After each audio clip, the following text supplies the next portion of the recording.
देशाचे कणखर नेतृत्व, ओबीसीचा आढावा, ओबीसीचा बुलंद आवाज, आमचे दैवत भुजबळ साहेब यांच्या मार्गदर्शनाखाली आज आपली ही मीटिंग संपन्न होत आहे।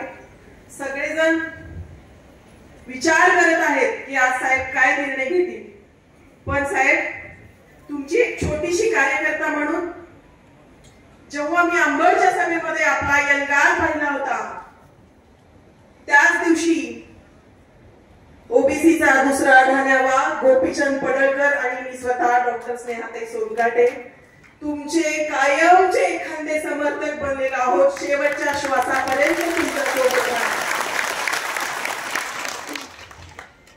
हा आवाज फक्त महाराष्ट्रापुरता नव्हता, हा आवाज हा भारत देशाचा होता। गेली 40 वर्ष भुजबळ साहेबांनी ओबीसीसाठी प्रामाणिकपणे काम केलं, घाम गळलं, रक्त सांडलं, तर देशामध्ये एकमेव नेतृत्व मुंडे साहेबांनंतर कोण असेल तर भुजबळ साहेब आहेत, हे मना करून चालणार नाही। त्यामुळे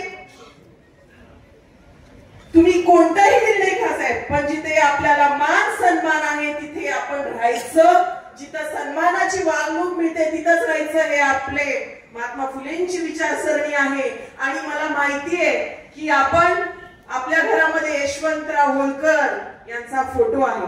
यशवंतराव होळकर कोण होते? यशवंतराव होळकर 18 वेळा इंग्रजाविरुद्ध युद्ध करणारे अपराजित योद्धा, या देशामधला सगळ्यात महान योद्धा, महाराजा चक्रवर्ती राजराजेश्वर यशवंतराव होळकरांचे आपण वारसदार आहात। त्याच्यामुळे ही लढाई खूप मोठी आहे साहेब, आपल्याला खचून चालणार नाही। तुम्ही आमचे योद्धे आहात। मी स्वतः डॉक्टर असताना प्रॅक्टिस बंद करून ज्या दिवशीपासून भुजबळ साहेबांनी ओबीसीचा लढा उभा केलाय त्या दिवशीपासून आजपर्यंत फक्त आणि फक्त साहेबांसाठीच आणि ओबीसीसाठीच काम करत आहे।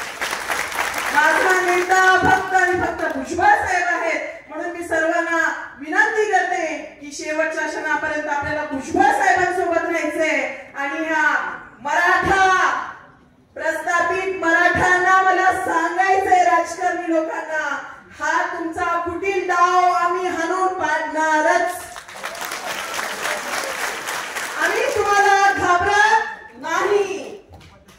होळकरांची औलाद आहे आमची, फुलेंची औलाद आहे, तुम्हाला घाबरत नाही।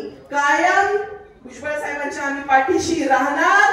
आणि हे वादळ आहे, ह्या वादळाला तुम्ही शांत करू शकणार नाही साहेब। हा ओबीसीचा उठाव हा देशातून उठाव होणार आहे, हे साधा सुद्धा उठाव नाही। ह्या शरद पवार जातीवादी लोकांना मला सांगायचंय, अजित पवारांना, की हा उठाव तुम्हाला सोसणार नाही।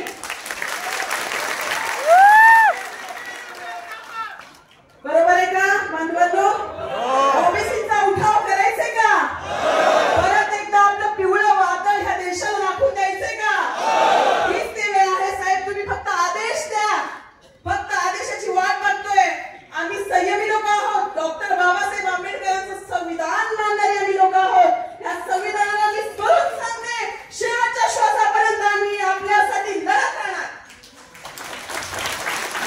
जे लोक संविधानाला मानत नाहीत ते जातीवादी लोक आहेत, कारण तुम्हाला लढण्यासाठी ओबीसीचा नेता लागतो, देशात सत्ता येण्यासाठी ओबीसी लागतो, महाराष्ट्रात सत्ता येण्यासाठी डीएनए ओबीसीचा लागतो। मग जेव्हा या डीएनए वर अन्याय होतो तेव्हा तुम्ही काय करता? काय केले या लोकांनी? कुणासोबत हात मिळवणी केली? कानामध्ये कोण सांगितलं असल्या पवारांना, ऐऱ्या गैऱ्यांना मी मोजत नाही। त्याच्यामुळे ज्यांचा डीएनए आदरणीय देवेंद्रजींना मला सांगायचंय की तुम्ही खूप हुशार आहात, संयमी नेतृत्व आहे, तुम्ही ओबीसीचा डीएनए आहात, तर आमच्या डीएनए वर अन्याय करू नका, नाहीतर हा उठाव तुम्हाला सोसणार नाही। आणि मला सांगायचंय की आपण ज्या ज्या वेळेस साहेबांनी हाक दिली तेव्हा साहेबांच्या सोबत राहिलेलो आहोत। सत्ता मंत्रीपद साहेबांच्या समोर चिल्लर आहे, क्षुल्लक आहे, क्षुल्लक। साहेब खरे तर मुख्यमंत्री आणि उपमुख्यमंत्री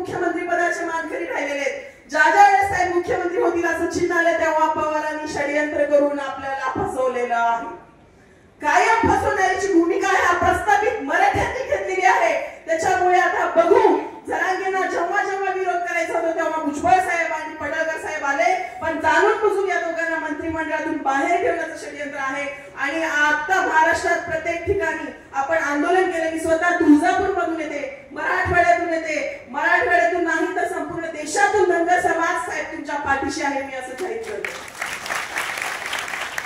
त्याच्यामुळे आपण साहेबजी आदेश देतील तो आदेश आम्हाला मान्य आहे. शेवटी एवढंच सांगते, सरफरोशी की तमन्ना अब हमारे दिल में है, देखना है जोर कितना बाजू का दिल में. धन्यवाद. जय भीम, जय ओबीसी, जय मल्हार.